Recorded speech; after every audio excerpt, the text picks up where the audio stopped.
ადამიანებს ხშირად უჩნდებათ კითხვა, თუ რატომ იმპლანტაცია და არა ხიდისებური პროტეზი.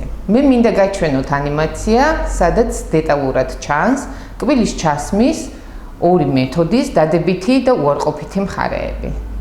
ანიმაცია მარჯვენა მხარეს აჩვენებს იმპლანტაციის მეთოდს. აქ ჩვენ ვხედავთ იმპლანტის ჩასმას, რომელზეც ჯერ მაგრდება აბატმენტი და შემდეგ გვირგვინი. როგორც ხედავთ, ამ სიტუაციაში ჩვენ არ ვიყენებთ გვერდით კბილებს.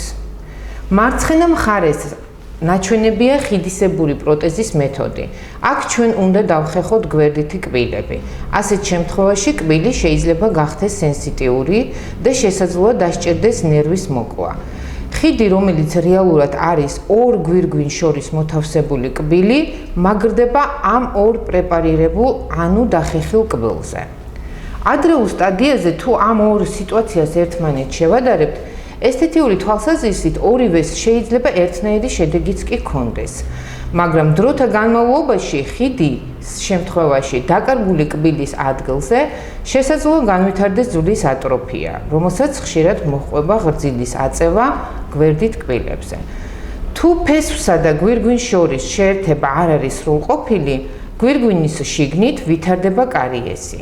მათი აღმოჩენა როგორც წესი რთულია და თუ დროულად ვერ აღმოვაჩინეთ, ის გავრცელდება კბილის ფესვის არხში და ფესვის მიღმა, საიდანაც ფესვის კისტაც ვითარდება.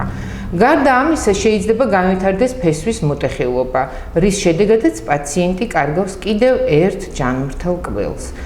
ასეთ შემთხვევაში გამოსავალი მხოლოდ ხიდის მოხსნა და დაზიანებული ფესვის ამოღებაა.